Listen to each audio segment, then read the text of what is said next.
Hi everyone, welcome to Wearables Weekly. This is show number 51. Wow, it's been a long time. It seems like we've almost done 52 shows. That would be a solid year. So we've got a lot to cover today. We weren't here last week, and it seems like there was quite a bit of wearables news that came out last week and this week. So today with me, I've got a smaller crew. Cecilia, a baby from San Diego, Hi, everybody. and Keith Acorn from from Sunnyvale. Hey, everybody. So, how's everyone doing this week? Everyone have a restful week since we had last week off? Yeah, it's not too bad. Not too bad. It's been a good week, but I wouldn't say restful exactly. Yeah, we've had a lot going on. We've definitely had a lot going on this past week. So let's actually jump into the news because we have a lot to cover in an hour. So first thing on the list, Basis announced their new heart rate monitor. Well, it's not a heart rate monitor. It's a health tracker, and they've announced the price is $200. It's a little bit smaller. It's a little bit sleeker than what the current model looks like. Actually, I'm hoping it's quite a bit smaller. I don't know. I haven't actually seen it yet, but so they actually displayed it at IDF, the Intel Developer Forum, a few weeks back, and it looks it's a lot more streamlined. So I don't know if it's really thinner than the current Basis, but the way the band is designed and the watch face looks. Oh, there you go. I'm sharing a picture now. So this is the back, but you can see it like sort of on someone's arm there. It looks like the screen might be a little larger, but the device overall does seem probably smaller. They went away from the little touch-sensitive buttons on the front to having like a regular touch screen. This is like the new charger, which I gotta say is a lot nicer than the previous one. The previous one you kind of had to like flex it over the whole device. Very unusual. This one just like kind of magnetically snaps in there. Yeah, that's a big advantage. It's kind of like the LG watch, the LG G. Yeah, quite a lot. Yeah, so I mean the device overall seems quite a bit slimmer. I've been rocking the Basis carbon steel for the last few months, and as much as I love the data it collects, it is a little bulky, and I've been really waiting for something to replace it. So this was like a pretty good option. What are the sensors that you get? Because they seem to be one of the ones that have extra information, right?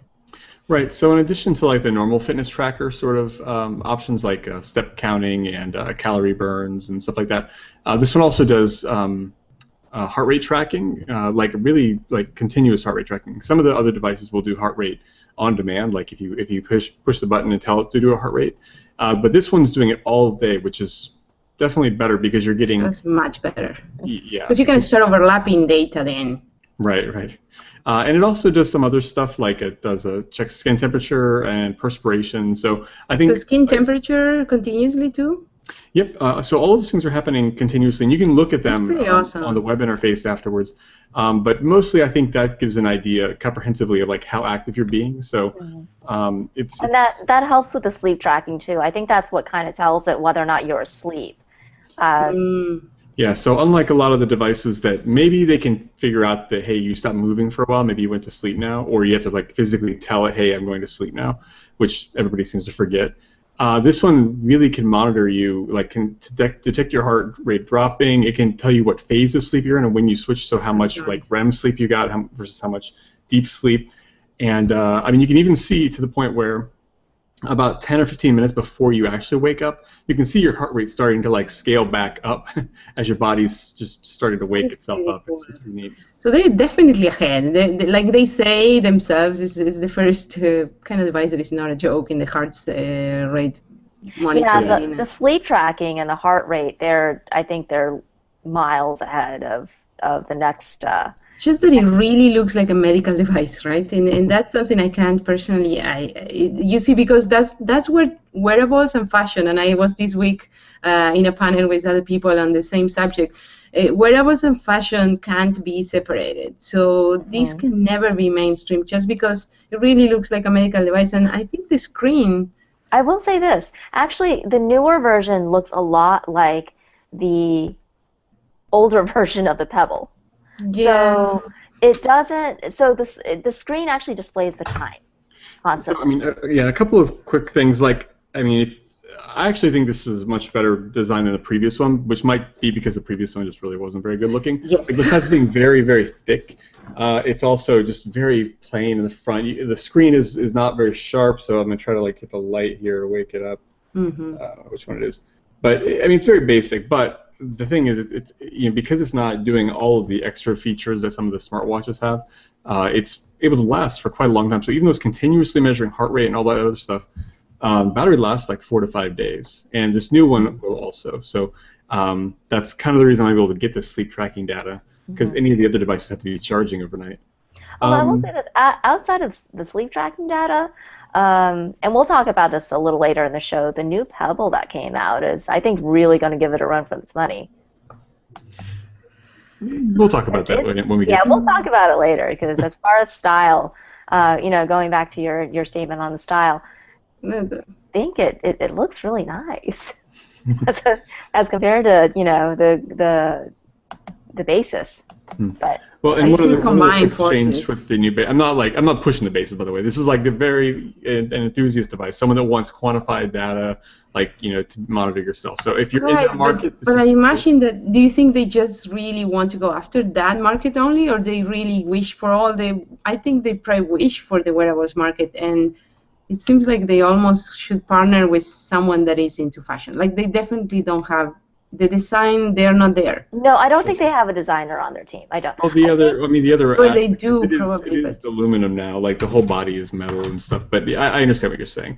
I think So I think everybody that watches the show knows that I work for Intel bought Basis. So like there's other Intel devices out there that have been shown off that are more fashion focused. But I'm not sure if this device will ever go there. Getting some of that love or not.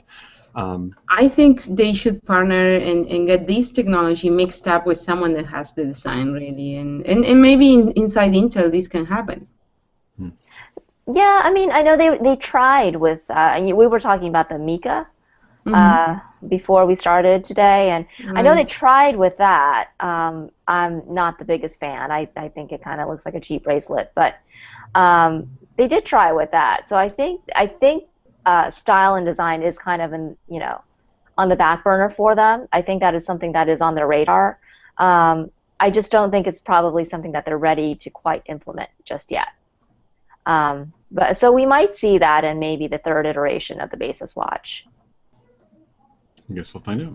Yeah. I'm still buying it whenever it comes out. It should be this year. I think it's a huge improvement to what you have, Keith. And honestly, on the functionality, they're miles ahead. They're definitely, and they started earlier too, because did they start before or about the same time than Pebble? I think. It started after the Pebble, but not much further The on. Pebble Kickstarter, when Pebble was a Kickstarter project, I think it actually launched in summer of 2012. Basis came out beginning of 2013. So yeah, it was a bit. So speaking of Pebble, that is actually our next story. The new Pebble came out, or the Pebble smartwatch now does fitness tracking. And there's two models. One is $100 and one is $150, which was down from the original price points of $150 and $200. And they look really nice. The Pebble Steel, I saw it in person finally this past weekend, and it's a sharp looking watch. I really like it, and considering the battery life, and now that it does fitness tracking, I think I think they really nailed it. I really do with this one. Yeah. So as you said, these aren't really new watch models per se. They're the models that have been out for a little while, but yeah, they just kind of unlocked this functionality that I guess was and it was possible with the sensors that were on the device, but just were never enabled. So. Yeah, it's kind of a nice little free upgrade, especially if someone was wearing maybe a Pebble and a Fitbit. Now you just need the Pebble. And really, $100. That's something that people can look into. It's still, I think of course, there's going to be all different niche for these, but I wonder. I don't see Pebble catching a lot of the mainstream public. I think I I kind of agree with you. I think of people who are into the Jawbone world or into the Fitbit world. I mean, that's kind of their They little can go ecosystem there. right now. You know Pebble what? has It's a lot of. perfect for this Christmas. They're gonna grab this That's Christmas true. very well. And $100 is it's a reasonable. It's doable. It's totally doable. I mean, if you were to position it against something like the Fitbit Force or even the Flex, which I think costs $100, this is now the same price, and you get all the functionality. You get your notifications, iOS and Android. You can control your music playback. There's apps that run on this. The app ecosystem has grown quite a lot in the last couple of years. So, I mean, functionally, it's head and shoulders above like the wrist-mounted other trackers. And the Right. battery life on this is actually pretty Mhm. long. As far as wristbound wristbounded smartwatches, I think this one it lasts like a few days. Yeah, up to a week, I think. Yeah. Yeah, So the good enough. price battle is being pretty brutal because now the regular trackers without screen, they have to go to $50 like the Misfit is going, and they have no choice really. They have to be there because for 100 you get a Pebble, right? Yeah. So this is going to be brutal. It's been even more brutal than I ever thought with the Android Wear watches starting at $200 and less. So Yeah. Which sort of explains why some of the other players like Nike decided they're not going to continue development on their fuel band anymore, and some of the other guys are just like, I don't know, this is very competitive space for a dropping price. brutal, Yeah, brutal. it's funny because I remember when Nike announced that they were going to not develop on their fuel band anymore. I thought that was why not? They're completely missing the market share on this. That's the dumbest idea ever. Now they're looking kind of smart. Really? No, I totally got it. I'm like, they are getting it. They are getting it. I because you already would see the watches coming. I never knew they were going to be so inexpensive, but still, you could see them coming. Yeah, and they're not leaving the market. They're just focusing on data, and they're going to still sell fuel bands. So it's not like they're just not going to spend any more money on that. Yeah, they're just not developing it. I was a little surprised because actually I felt like they had a good product out. It was expensive. It always was expensive. It was kind of expensive. Yeah, it was kind of expensive. But of course, it's Nike. They are expensive, so that's okay. Yeah, yeah. So moving on to the next story. Toshiba smart glasses ditch Google's over the Lens Prism. Keith, if you could pull up a picture of that. Yeah. The only thing I have to say is it is horribly ugly. No. No. And it's tethered, so you have the. Yeah, it's. I'm not even really sure why they would bother doing something like this, but as you can see, you got. Let me see if I can get into the picture. Okay, so there's another picture. So basically, it's a head-mounted display, so it's got that in common with glass, and that's about it. Oh, it's so glass. It's they named it glass, which I guess I remember a story a while back where Google couldn't get the trademark to glass; it could only get Google Glass. So I guess Toshiba can kind of use that name too.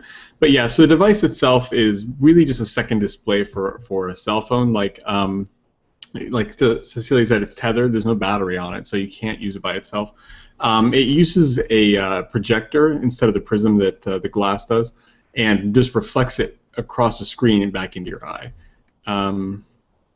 I mean, clearly it's not got the style. I'm not sure what this product is for. As far as anyone talking to a designer, I think Toshiba really needs to start working with the designer on this.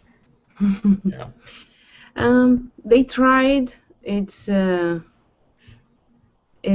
think it's a space that companies realize they need to be, but they just don't know how to, and the technology might not be as ready so you can make a miracle happen.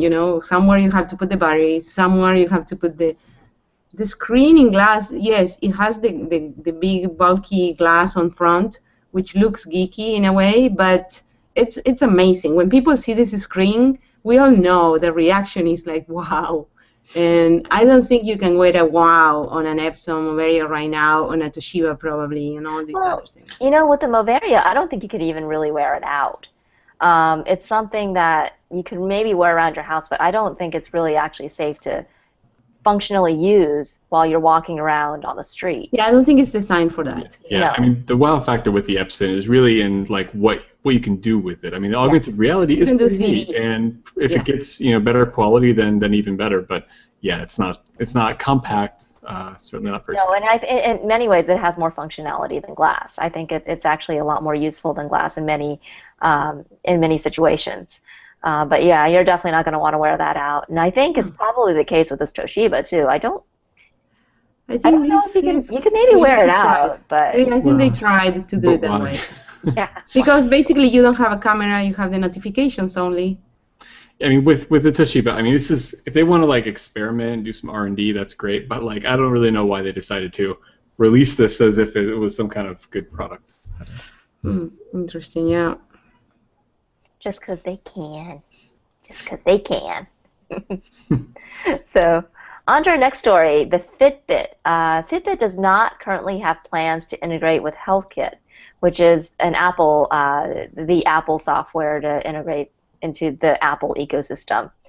I'm really surprised that they are not playing Apple's game. I think they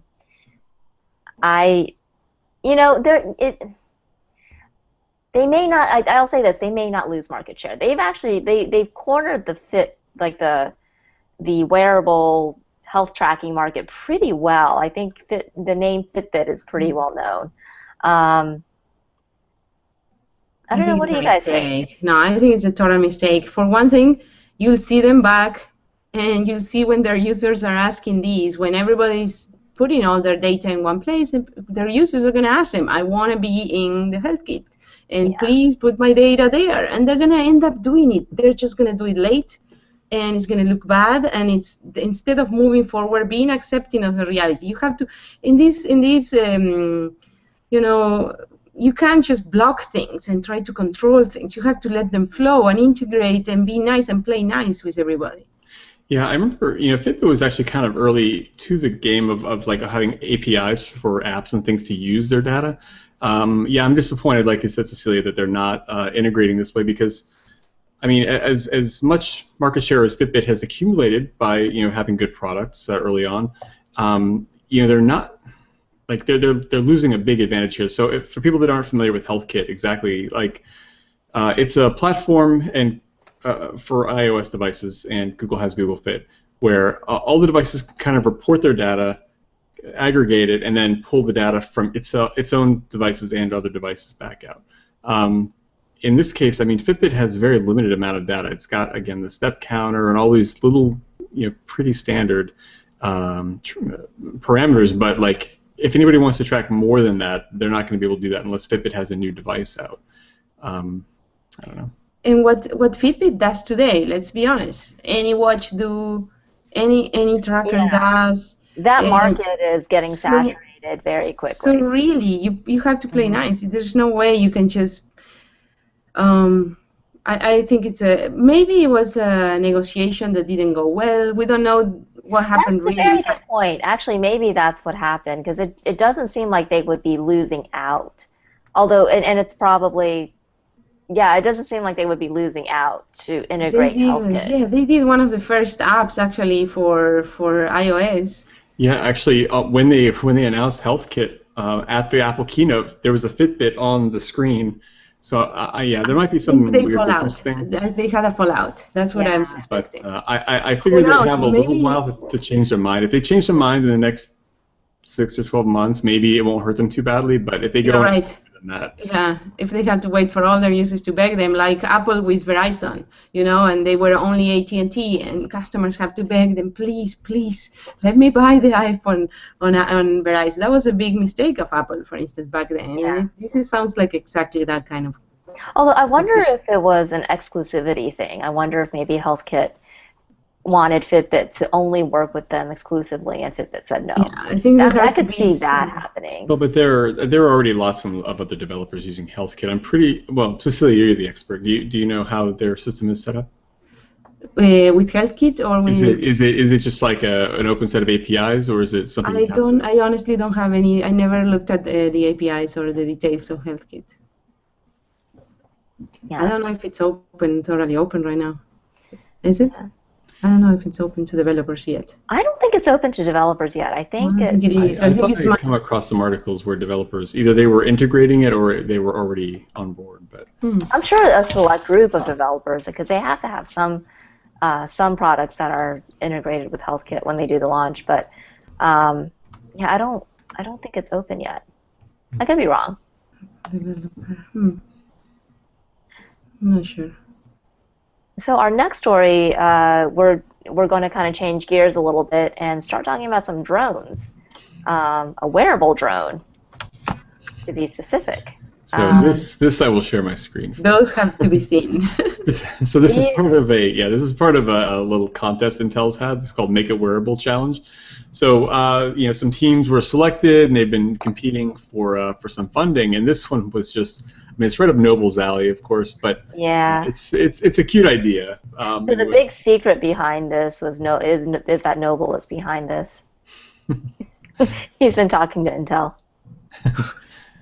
Let's see. So okay, that's just a regular drone, but basically these guys. Let me see if I can get to a point in the video. Had developed. Clearly, it's rough there, but developed this device that could be wrapped around a wrist and then take off, turn around, and take a little selfie or something. And then it returns to you, I believe. That's a good question. I hope. That would be desirable. Not sure how practical, but still. And this was designed with the Edison board. Yeah, so the Make It Wearable Challenge uses the Intel Edison board, which is like a little self-contained system on a chip that you can sort of snap onto your platform and can be at lots of different form factors. So it's a neat project. It is incredible how many ports they fit on that tiny little board. Yeah. Did I show it off on the show one of these weeks? I don't think you did. I don't know. I don't think I was on it when you did. I have it around here somewhere. Yeah, it's great. It's like this tiny little thing about that big. It's got like a dual core. I want to see it. I want to see it.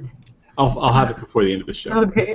It's got, like a dual core, Intel processor. It's got like Wi-Fi and Bluetooth built in, 1 gig of RAM and 4 gigs of storage, and the whole thing is like the size of a postage stamp. It's really small. It's impressive what it does. I know they had a hackathon this week, or was it this weekend too? Mm-hmm.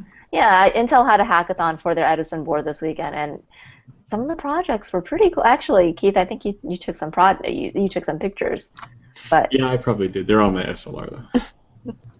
Yeah, this is interesting. This is like, I think it's one of those things that has the novelty, it kind of captures the imagination of people a little bit. It's different. I don't know if it's I think I'd rather have a wearable, have it wearable but have it controllable at the same time, not just have it programmed for one function. I would love to have my own, a drone and have it wearable, but I love that part of it. The other part is like it should be one of the functionality. They should have more. Yeah. So real quick, I mean, while you were talking, so this is the device I was just talking about. Nice. So I mean, it's all self-contained right in here, and it connects with. This is the backside now. There's one little set of ports right here. And when you have a board that it could be either an Arduino Shield like looking board or a custom board, there's like dozens of these things out there now. All you do is just like snap this on it like a sort of a button. There's really no configuring, no soldering or anything like that. And you can prototype your board on like a big Arduino, and then when you're ready to like have a real product come around, have a little custom one. It doesn't have to be much bigger than this is itself. Yeah, it's pretty neat little. Very awesome. Jeff Bond is sharing with us the URL for do-it-yourself Edison HTML. Thank you, Jeff, and thank you for your comments. This is very cool. I think the Edison gets me excited. It seems to open a new chapter for people too.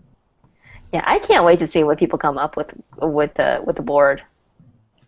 So my favorite project that came out of IDF isn't exactly wearable, but I'll share it anyway. So these guys had taken a project that I'd seen before and redone it with this. So it was a little cheap like $5 lunch box, like the kind of like a insulated lunch box, hooked up to a weather balloon, put like an Edison and a camera in there, and we're getting like these shots from like the stratosphere, which is like way up in the atmosphere. You're seeing like the black sky. above and like the curved Earth below. It was really, really kind of cool. Oh, wow. So they got this whole recording. There's like a sensor that you can even attach because it was with the Arduino kit.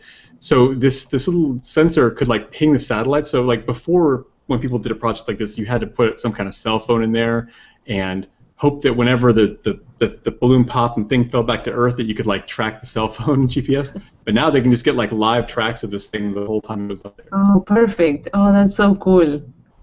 So we're gonna see more of those flying out. Hopefully. Reporting. Do you know how much the Edison board retails for right now? Is it on sale?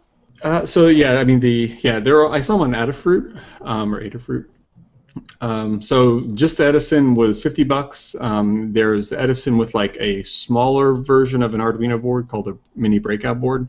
It's like $79, and with the Arduino board, it's $100. So it's not the cheapest thing out there, but it's very capable. Bad, and the one thing that this has that goes above and beyond normal Arduino type boards is, like I said, it's got 1 gig of RAM and 4 gigs of memory, which doesn't sound like what most Arduinos have, and that's because you can run like full like Linux builds on here. So if you wanted to have like a device that was doing like computing on the edge of a cloud network instead of trying to send all the data back home, this sort of thing could do that. That's impressive. It's certainly cheaper than a cell phone. Mm-hmm. Yeah, when I posted a picture on Google Plus a while back, I was saying like, this device is more powerful than the computer I took to college. So I'm pretty impressed. Yeah, that's awesome. Technology.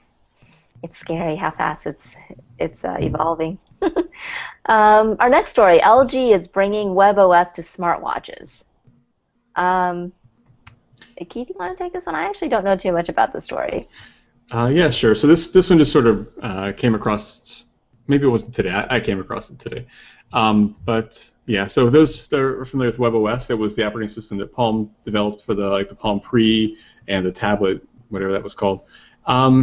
Very well liked operating system, very smooth. Actually, a lot of the sort of richness of it ended up coming to Android later on, but in its day it was very high end.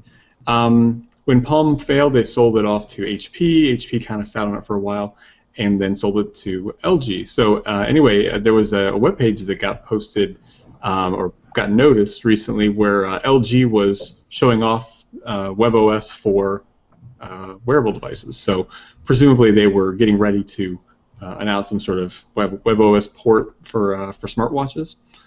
They took the webpage down after it was made public, though, so that's about all we know. Yeah, I have a position regarding using different OS that the ones that are just now having the larger ecosystems that are Apple clearly and Android.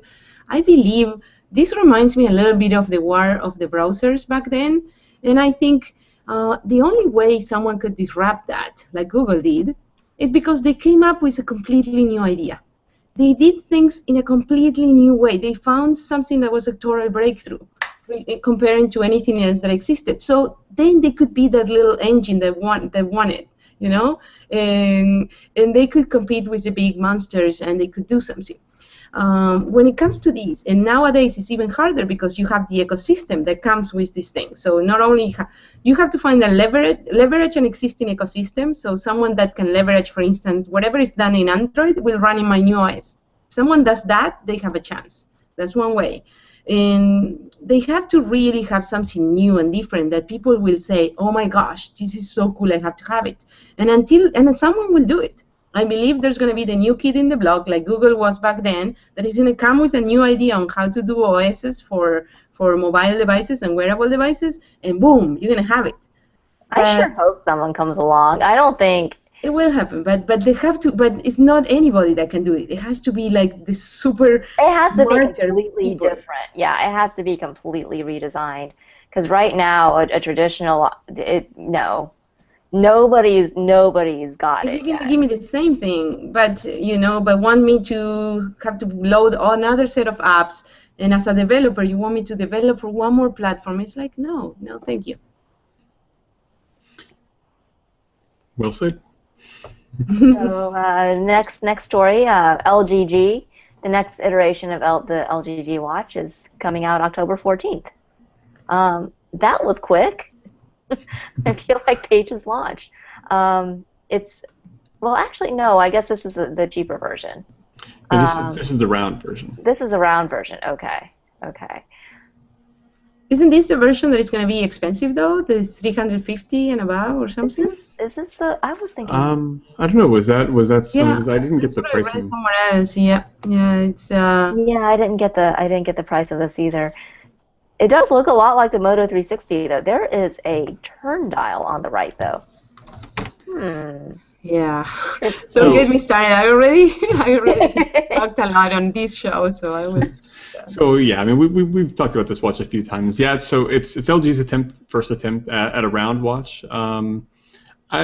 I prefer, just by the pictures, I prefer the look of the Moto 360, but it's not so bad. I guess we'll have to see how big that like sort of bezel-y area Did you see? is. There's a video that has both of them, and they kind of compare them. I saw that out on the. So it really is much bigger. Like the Moto 360 looks small compared to this big watch. You know, I feel like I like my Moto 360 a lot.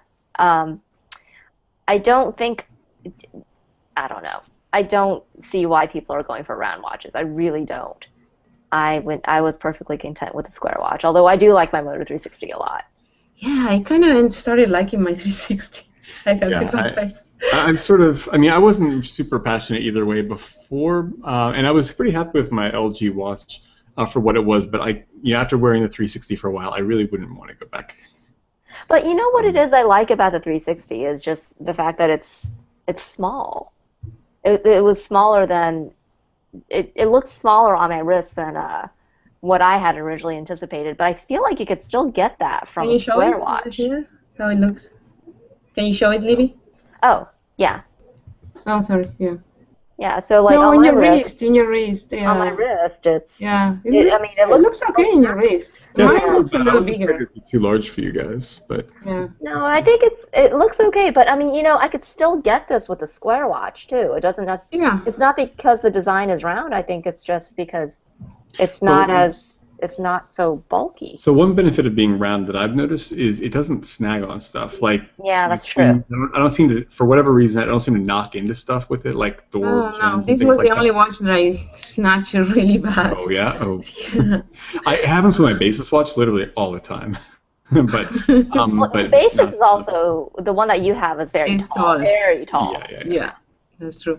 Well, the LG GR was announced apparently in Germany for 299 euros. So that's a lot of money. Oh, that is a lot of money. Wow. That's as much as the iPhone or the Apple Watch. Absolutely. Not the iWatch, it's the Apple Watch. You know, if you were on a show a couple weeks ago, we'd all have taken a shot, I know. So it's okay. Tim Cook still calls it the iWatch, you can call it the iWatch. Yeah, I watch. So moving on, so Samsung Gear VR demo units start showing up in Best Buy. So the Samsung virtual reality units start showing up in Best Buy. You have any thoughts on this, Cecilia? Have you seen them? Yeah, I actually saw them, but unfortunately they weren't set up. It was weird. Like they had the device, it looks super nice. It actually probably looks better than the Oculus, but that's irrelevant. It's much smaller than the Oculus. It is a little less bulky. It seems like it's more comfortable when you wear it, but unfortunately they didn't have the extra Note 4 with the software to put it on and show it. So that was kind of, silly that you have a device and you can't see it. But I imagine they're gonna get on time. They're gonna get it. I was at the Best Buy just because you brought it up. I was at the Best Buy store. And Keith has it there. Yeah, go ahead. I didn't mean to interrupt. Yeah. So I was there, and actually the Samsung area was like the most light up and beautiful, and with all the cool stuff. Like they had the Edge that I really liked. They had the Note 4 that is not a bad phone. I think it's a pretty good phone actually. Mm-hmm. And then they had these earphones that look really cool. Like you wear them like they're a necklace. And then you open it and put it in your. I really like that. Yeah, I've seen those. Oh, I wanted to try that because the headphones that I wear are like an LG version that are similar. You wear the ones that go down here in the back. Yeah, I resisted for a little while. Those look bad, right? What's that? Those look bad. Well, I you tell me. know, I don't know. got that. I can't judge anymore because frankly, I got a couple of Bluetooth headsets before that, like the Moto ones that went behind the head and all this stuff, and they all had problems. Either they would make a lot of noise when I try to run, or they would like pinch my head too tight after a while. These ones are like amazing. They're comfortable. I can wear them all day. I can wear them in the gym. It's like it's perfect. But if it doesn't look good, I'm not the best They're judge for that. surprisingly unnoticeable. Like actually, they blend pretty well with most clothing. Surprisingly. I noticed that when I wear collared shirts, it hides entirely behind the collar, and you see this one little line coming up to my ear. Nice. But if I wore a T-shirt, maybe not. Hey, Jeff is commenting, how unobtrusive. I think he's referring to the Samsung VR device, and obviously we have to realize that this is not a device to walk out in the street. No, please do not walk out with this in the street. I tried the Oculus DK2 this week, actually at home, because we have it here. It's for remote. I'm bringing it back to San Francisco at the end of the month, but the device is really cool. Like you see this huge screen, massive, and it still make me a little dizzy, and it still felt a little pixelated, tiny bit latency there, but... Which device was this? Oculus DK2, okay. their new kit. I really think it's going somewhere. It's just not there yet, so that's a good thing that Facebook invested, and hopefully they're going to keep improving the tech. Oh, hopefully, yeah. So one more quick question about the Samsung VR you had on there. Was that the actual size, or was there like a locking mechanism around it? It looked like there might have been something. I think that's the real thing, and you just insert the phone there. That's okay. it. So my question is it better than cardboard? I think there's not going to be a huge difference, probably. Well, cardboard might be as good as your phone that you put in there. So if you put a Note 4 in cardboard, you might be similar. Well, you can't really fit the Note 4 in cardboard unless you have like a massive cardboard. You have to make a new cardboard. Yeah, but still, if anyone can do that's going to cost like $10. That kind of concept, right? The concept of cardboard, yes. I think there's not a huge difference. Eventually, in these ones that you just insert the phone, Oculus, though, is a different beast. I think Oculus has the capacity, because they completely own the whole thing, they have the capacity to grow in better ways than cardboard, obviously. Right. I do think it's interesting that Samsung is trying to get into the VR market.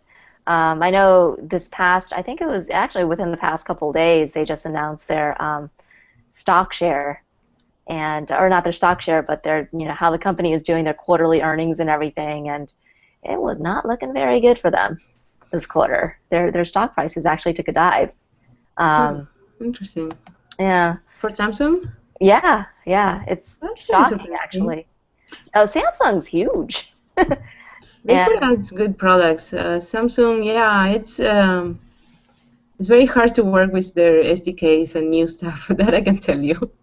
Yeah. Well, I'll be at the Samsung Developer Conference here in a couple of weeks, so we'll see how much more they want to announce. That's November 11th and 12th, right? Something like that. Yeah, I think it was. They moved it to the Moscone Center this year, so we're getting serious. Big venue. Yeah. It'll be an interesting conference. It will be. Yeah, I mean I think the problem they're having right now is the smartphone market is getting saturated. So, and that's why I think they're seeing a dip in a lot of their sales. So a lot of the reason that their market share not their market share, but their earnings report wasn't great was because that's what they were saying, was a lot of their products, they pretty much, they outdid themselves. And so, there's a... That makes some sense, yeah. Yeah, and I don't know, Cecilia, when was the last time you had what was the last Samsung device that you've played with? I wear Samsung a lot. Like I have my Samsung S5. Okay, because I wanted like an up-to-date sort of feedback on this, but like every Samsung device that I've used is software. Yeah, the software, right? The software is still painful. Like there's things that this does that I know. I have the Nexus 5 here. I still use these. I love this as far as hardware, and I put up with it, but I hate it sometimes. Just when it does a couple things, like it locks the screen, and then you can't see your notification. It doesn't do that well. It has a few things that are completely frustrating, but I love their hardware. I think their screens are amazing, and once you get used to the bright on their screens, I can't go back to another phone. I couldn't. I tried with the Moto X, and I had it for 2 months. No, I had it for 1 month, I think, and I went back to Samsung. Yeah, it seems to me that most of the other vendors that had their own UIs, like where HTC had Sense and Moto had Moto Blur, they've all either scaled it back entirely or just cut it back to the bare minimum differences, except for Samsung. So Samsung is being stubborn and staying with what they do. There are some things they do that are nice, but yeah, there's a lot of they still go in that line. It didn't strike me as much until Libby and I were visiting a friend, and they had a device, and took me a while to figure out what was going on. Yeah, I believe you. Yeah. So our next story is the Hexo shirt. It looks like this is kind of just like a Keith, if you want to pull up a picture of it, it looks like it's just a like a sleeveless shirt. I guess he would wear this under another shirt, or I guess you could just wear it out if you're running. But it kind of looks like just a tank top. This reminds me a lot of the OM, or the OM. I'm not sure how you actually say the name. OM signal? Yeah. I call it OM. I don't know. Yeah. Yeah. So at least feature-wise, there's a lot of similarities. So I guess presumably can check your heart rate, your breathing rate, your breathing capacity, and things like that. So a little bit more than even what Basis could do. So this would be. Yeah. I can't wait for these things to come down. I think $400 is still. I mean, for what you're getting, it's not a bad price, but it's just like for still professional, expensive. Right? It's only I know they're using it in professional football, professional basketball. So for now, they're going to the big leagues. Maybe then they're gonna go to college level, and eventually they're gonna get to the public. Oh, I'm sure the college level's already using them. College level. Yeah. And One thing I didn't find in this story was the previous ones we've seen are typically a less expensive shirt that you have some kind of box or attachment that you hook onto it, and then you can wash the shirt separately. And this, well, I mean, there's actually been a couple of them, and they have that similarity. But this one seems like it's just an all-in-one device. I don't know how you would clean. How you would wash it? I'm sure you're going to want to wash it after. It should be washable. This is probably washable. Okay, so the $400 includes some kind of device. Skin? Oh, I know these guys. I was presenting with them in LA a year ago. They're a European company, and they are completely washable, and they're an amazing company. Yeah, these people are like you hear them talk. They have a vision. I really like. I didn't realize it was Hexa skin. Yeah. So they're washable, but are they? Can you put them in the dryer, or is it just? I don't know about the dryer, but yeah, I think you can do the whole enchilada. Yeah. Interesting. Wow. So I see this other picture here. So that, it does seem to be some device that gets. Yeah. Okay. That makes sense. Then I can see how it could be. And I don't see how you could do it. Make a washable device without having that piece removable. Extra that you. Well, you know how they're making now washable would be a little too much. Yeah. Yeah, I do have to point out that in their little promo picture here, they're using O-Mate smartwatch. Really? Oh, interesting. I think it's more stock. But, guys, get up to speed, guys. That's okay. So, moving on. You always keep the light tracker. I like that story. The light tracker? Yeah. Oh, did I skip something? Oh gosh. Okay. So this is a wearable device that only tracks sunlight. So believe it or not, there were you get enough sunlight.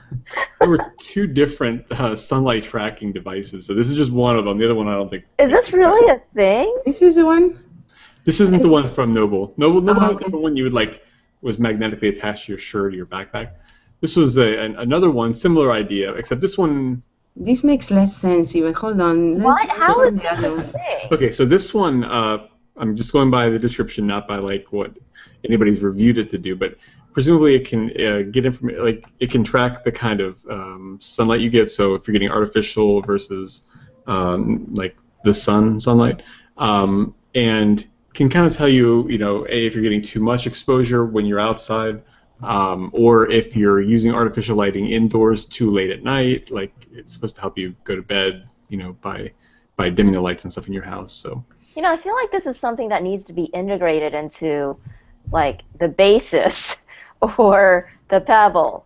But as a standalone device, why would anybody need this? For $130? Keith, I'll send you the link for the other one because the other one is solar. It's smaller. It's kind of interesting. Sure. Yeah, the other one was definitely different. Or yeah, I mean, if it's something that you clip on your shirt, I can get that too. But on your wrist? Well, this one, I'm not sure when the product was shipping. I wouldn't. Yeah, the wrist is tracking stuff too. Like very required real estate in the world. Yes. It's hot, so you can't just go and put one thing that makes one thing. It's like no, it's not gonna work. Let's see. Did you send me a link? Sorry, it's not in this chat because I'm in a different computer. It's on the chat. I'll find it as we go. Yeah, don't worry. Oh, you know, the other thing I skipped was Pavlok. That's okay. The Pavlok wristwatch. Yeah, don't buy that. That's just, no. Don't buy it for yourself. Buy it for a loved one. Yeah. You want to control. If you want a cruel joke, if there's somebody you really don't like, you could buy it for them as a wearable.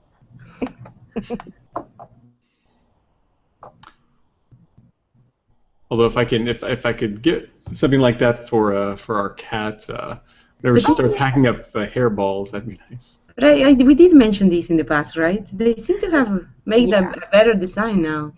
The design actually doesn't look that bad. It's just the functionality. Still an Indiegogo project. So. It is. Yeah. I will use it with my kids. Do you think it'll be okay? I think. I don't think. You do homework. Yeah. Every time the browser window goes to YouTube instead of whatever their school is. Yeah. Does the browser window ever get off of YouTube? I can't imagine it's ever not open. So I'm sharing the video of the one that Noble shared. This is a device that I just totally don't get. So if someone feel free to jump in and like describe the benefits of this.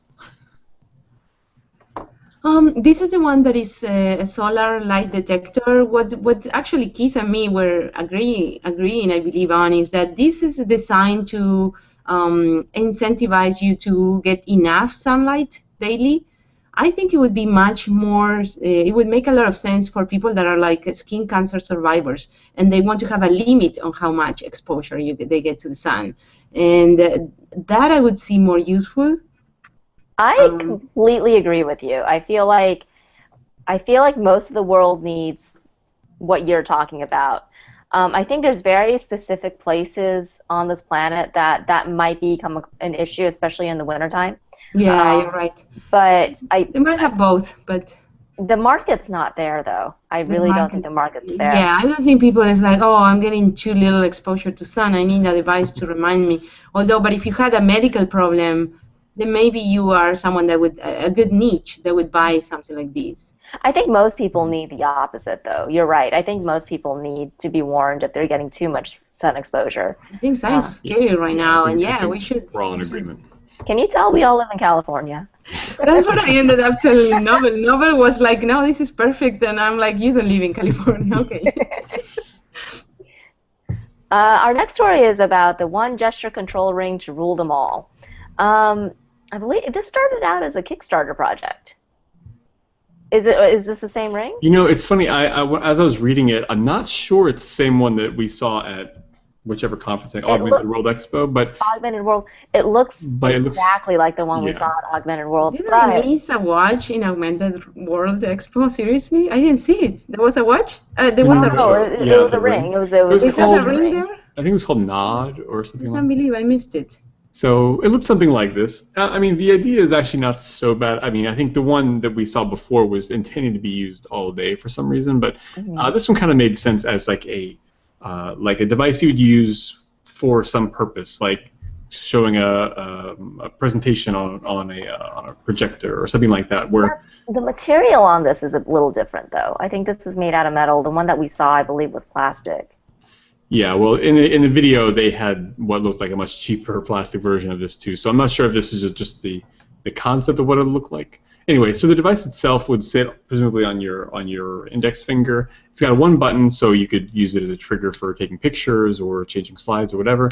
But it can also detect a user's hand position and gestures. So if you're like, if you turn your hand sideways, this is all from their promo video. But if you turn your hand sideways, that could trigger an action.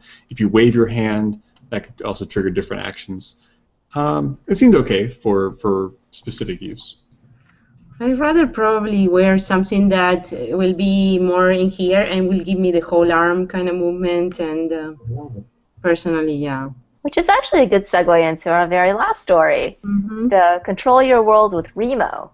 So this is a lot like a remote that you wear on your wrist, and it's gesture control. Kind of reminds me of the Mayo. It looks like a slimmed down version of the Mayo to me.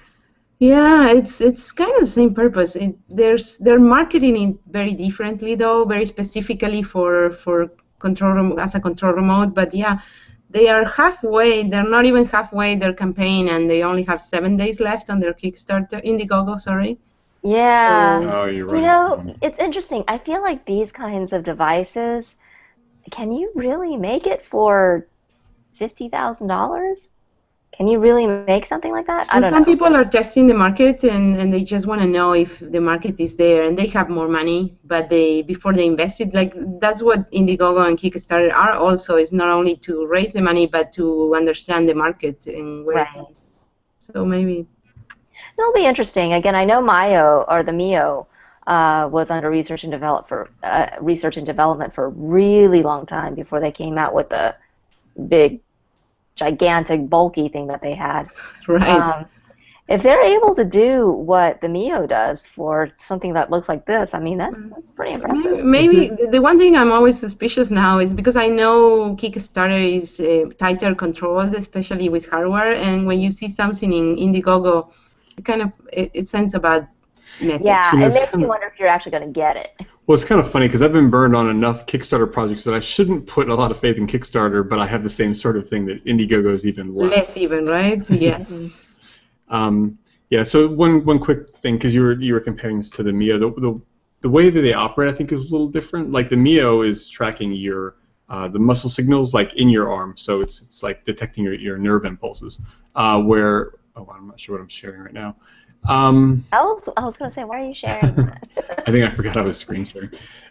So anyway, this one operates by like you point, you like gesture towards something. So maybe there's an infrared sensor or something. You point at it, and then you can gesture to like trigger whatever, a fan to come on. They claim something very weird. They claim like to hook up a new device, you just point at it, and it's like. Well, it's like so whatever you're controlling has to have a receiver box plugged into it. So like if it was a fan, you plug the fan into the receiver box. Oh, okay. Okay. Yeah, it's okay. I don't think it's really practical. Yeah, it is Indiegogo too. So take that with a grain of salt. I think Jeff Bond is asking us to talk about remote. On the thing. We don't have a lot of extra time, but at the end when we go through the events in the GG DevCon launch party, I'll talk 2 seconds about remote. Cool. Okay, actually, let's move on to events. I'm going to skip the lightning round. We can cover that next week when we've got more people. So Big Android Barbecue, that is next week. So I will be there. Thursday, Friday, Saturday. I will be there all 3 days. It's going to be amazing. It's going to be a lot of fun. And you're going to be reporting live, I heard? I will certainly be either Google Plusing or tweeting or Elloing. I am on Ello now, live. So we'll see. I'll definitely be posting something. Awesome. And I have also committed to eating Ray's barbecue for the very first time. Oh, seriously? You're going to do that? Yeah. I have decided that I will eat meat. Just for that occasion? On Saturday. It's been a while since I've had it, so I figured I've been good for long enough. Absolutely. You've been good all year. You can I've been good all year, yes. Once a year I can do this. Totally. Let's see, MoDev is doing a wearable and thing conference in October. I think this was Noble's thing, right? This is novel. So he's organizing these. Also, Timothy Jordan is going to be there. Some of the people from Google. I think it's going to be a super nice conference. I've seen nice names, and their presentation looks really good. Like they're pretty sharp. So that's October 20 and 21st in Washington D.C. Cool. And last but not least, the Google Glass Developer Conference, and Remote's going to be there. Yes, there's going to be there's the conference itself that is on the 27th and 28th, and also on the 27th at night. Independently of the conference tickets, there's this event that is going to be a launch party for Remote and other startups related with Glass. David Lee is going to be there, all the good stuff. Brick Simple, David Martinez is the one actually organizing it. Awesome. And they have free tickets, early birds for now, so grab those while you can. It's going to be a great party, and the presentation and tables, demo tables, and all those things. And Remote, the stage of Remote at this time is that the devices are ready and the developer version is shipping. There's, since Glass updated to KitKat, there's a layer of Bluetooth that it's not working on Glass. So Remote can right now ship to the end consumer, and we also need to have an application reviewed and approved. So all that is happening behind the scenes, trying to get to that date of October 27th. But if it's not that the day, it's going to be a little later for the actual starting selling remotes. But the remote is going to be there at the event. Very cool. Very cool. Well, save one for us. Yeah, really. Well, I mean, the tickets are free, so we're and it's at night. Yes, it's the launch 7 to party is at 9, night. something like that. Awesome. So we actually have a shot of making it. Awesome. Cool. And one more thing, we should have done this at the top of the show, but I just wanted to say a quick congratulations to Aaron Kasten for being on All About Android this week. Yes. He's joined Cecilia and Noble as being featured guests, which is very cool. Well, I feel left out Keith now. It's just me and you. Keith. Oh, you might be better off getting. And then we look for Libby. Yeah, that was a good show. It was very funny. Aaron was Aaron. Classic. With an Aaron Rage. We're making a hashtag, Aaron Rage. True. And I'm sure if he was here, he'd tell you all to go vote for whatever his app was. Actually, which is a good app. It was the mini app launcher for the for Android. Where? Oh, nice. Yeah, I used to have that, but that one doesn't work at all on the Moto 360. Okay, thank you for saying that, because I tried to install it and it wasn't working, so I thought it was. Try with your other watch if you still have it. You still have the LG. Yeah, I've been sort of doing some advanced testing on that one, so I'm not sure it's still working properly. I think I'm gonna sell my Samsung Live. I already have enough watches. I have like 4 now. No, I have 3. Yeah, I'm actually thinking of that too. We might maybe do something on the show with that one. But we'll see. Cool. All right, guys. Awesome. Well, thank you for listening or watching or however you consume the show. And we will be back. We are going to try very hard to do a special episode next week during the barbecue. I will try very, very hard to do that. I might be preoccupied though. But we'll see. We'll see at what stage the partying is at around this time. Very cool. All right. See you guys next week. See ya. Bye, guys.